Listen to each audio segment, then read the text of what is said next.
Hey, what's going on everyone? Welcome back to 75 South Gardening. In today's video, I'll be going over crops that you can grow right now in the month of October for your fall and winter garden. The first on my list is going to be radish. Now with radish, you want to make sure that you're direct sowing it, and from the time you see the seedling emerge from the soil, you have anywhere from 25 to 30 days until harvest. Radish also makes a great companion plant when it comes to pest control. Caterpillars, slugs, and aphids are highly attracted to the scent of the radish leaves. So if you're going to be growing brassicas for your fall and winter garden, grow some radish nearby to keep the pest pressure down. Number 2 is going to be carrots. Now with carrots, you want to make sure that you are direct sowing them and spacing them at least 3 inches apart and 10 to 15 inches in between the rows. That way you get a nice sized carrot. The closer you plant them, the smaller the carrots will be. Number 3 on my list is going to be peas. Now peas are one of the easiest crops that you can grow in the fall. Peas also need to be direct sown outdoors. Now in the past, I've grown them from transplants with success, but sometimes when you transplant peas, it sends the plant in shock. The roots of peas do not like to be disturbed. Also, for those of you that stay in humid places, you want to get a variety that is resistant to the leaf roll virus and also powdery mildew. When planting your peas, you want to space them at least 2 inches apart in between each pea and 5 inches in between rows. You can also grow herbs in the month of October. So coming in at number 4 and 5, we have parsley and cilantro. Now with the parsley and cilantro, you can direct sow them outdoors or you can start them indoors. And in my opinion, they grow faster if you grow them indoors. Now with the parsley, you can grow up to 3 plants in a 12-inch container. And the same rules apply to cilantro. Now if you're going to be growing them in a raised bed, you want to space your cilantro at least 12 inches apart and your parsley 6 inches. Number 6 on my list is going to be lettuce. Now the same rules that apply to the 2 herbs I mentioned also apply to the lettuce. You can direct sow lettuce outdoors, especially if you don't have any pressure from pests. Now in my yards, my worms and ladybugs love to feed on my lettuce. I've seen them eat the fresh lettuce seedlings all the way down to the stem. So to prevent that, I start them indoors and I transplant them when they're at least 6 inches tall. Number 7 is going to be spinach. Now with spinach, if you want to grow a bigger plant, you can direct sow them outdoors in a raised bed. You want to space your plants at least 6 inches apart in between each plant and 12 to 18 inches in between each row. You can also grow spinach indoors in a small container and a windowsill. Now let's move along to the brassicas. So coming in at number 8, we have Swiss chard. When growing Swiss chard, you want to direct sow it outdoors. You also want to space your plants at least 6 inches apart and 15 to 20 inches in between rows. Number 9, mustard greens. Now with the mustard greens, they are container friendly. And in my opinion, they grow best if you use at least a 5-gallon container. Now if you're going to be growing them in raised beds, you want to space your plants anywhere from 15 to 18 inches apart and 18 to 24 inches apart in between rows. Number 10 is going to be kale. So this year I'll be growing the curly kale along with the red Russian kale. Now the red Russian kale gets way bigger than the dwarf blue curly kale. With the curly kale, you can grow 3 plants in a 5-gallon container without any problems.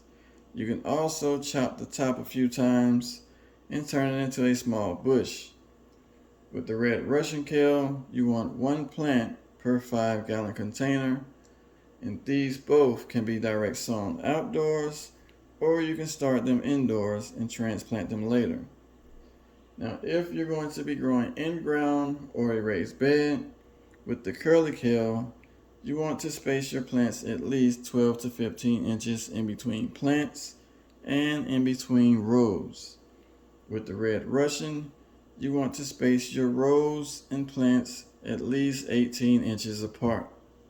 Number 11 is going to be cauliflower. Now, the same rules that apply to the kale apply to the cauliflower. They get large just like the red Russian kales. So you want to space them at least 18 inches apart in between rows and plants. Number 12 is going to be broccoli. Now with broccoli, you want to be careful when choosing a variety. Some varieties just don't do well in containers. You always want to start your broccoli seeds indoors and transplant them outdoors when your plants reach at least 6 inches or they have their first set of true leaves. Never start them outdoors because you run a risk of your plant bolting early due to the heat. Number 13 is going to be cabbage. Now the same rules that apply to the broccoli also apply to the cabbage. You want to make sure that you are choosing the right variety for the amount of growing space that you have on your yard. Some cabbages could require up to 2 feet in between rows in spacing, while others can grow anywhere from 12 to 18 inches apart. You also want to start these indoors. Number 14 is going to be collard greens. Now what you're looking at here are seeds that I collected from my plants last year. And right here in the back, these are the transplants from those seeds. They now have their second set of true leaves, and they are also ready to transplant into the garden. Now the transplants that you guys are looking at here are exactly 33 days old. These are the same ones that you all seen me start in last month's video on what to get started in the month of September. So within 30 days, your transplants should look something like the ones you see here. Now collard greens can be direct sown outdoors, but I prefer to grow them indoors. The smell of the leaves attracts lots of bugs, and they will nibble on those young seedlings before they get off to a good start. So to give them the best start possible, start them indoors, and once they have their second set of true leaves, then you can transplant them outdoors. Now when it comes to the collards, you want to make sure that you have a variety that fits the growing space that you have available. Just like your broccoli, cabbage, and mustard greens, your collards can also require up to 2 feet of space in between each plant and each row. So make sure that you're choosing a variety that fits the space that you have available. Now these are Georgia Southern collards, and the reason I choose these is because they are heat tolerant and I can grow them all year without them bolting. You can also space your Georgia Southern collards anywhere from 15 to 18 inches apart in between each row and in between each plant. Remember, the more space that the roots have to spread, the bigger the leaves will get. Number 15 is going to be beets. Now with the beets, you want to space them at least 18 inches in between each beet and up to 2 feet in between each row. You also want to direct sow these outdoors in the ground when it's anywhere from 65 to 75 degrees. Number 16 is going to be garlic. Now garlic takes up to 200 days until harvest.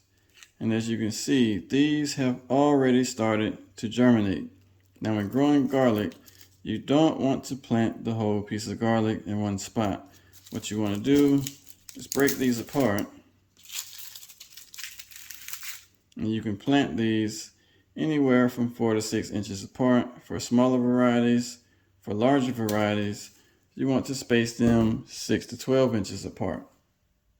Garlic is one of the easiest crops that you can grow in the garden, and it doesn't require much water. Just good compost in a sunny location. And it's also frost tolerant. So if you've never grown anything in the garden, try garlic. Number 17 is another crop that doesn't require much water, and that's simply an onion. Now I see a lot of people trying to grow these and they're not growing right, and it's probably because you're burying it too deep. When growing onions, if you're growing it for the onion, you want to bury it close to the top of the soil where only this much is sticking out. If you're burying it all the way down into the soil, it's not going to grow a nice sized onion. Now me, I'm not a big fan of onions, and I'll just be growing them for the smell to keep the bugs away from my brassicas. Now a common mistake when people are growing onions is they plant one onion like this and they expect several onions to grow from that one onion just from planting this one. What you have to do is wait until this sprouts from the middle, and you will notice that it will split just like the garlic I showed you guys earlier. And what you want to do after it splits is pull them apart and plant them separately. You're not going to get big onions by planting one onion in the same spot, because they're all going to be bunched up against each other. And that's pretty much it for today's video, you guys. Always remember to plan your garden with your health in mind.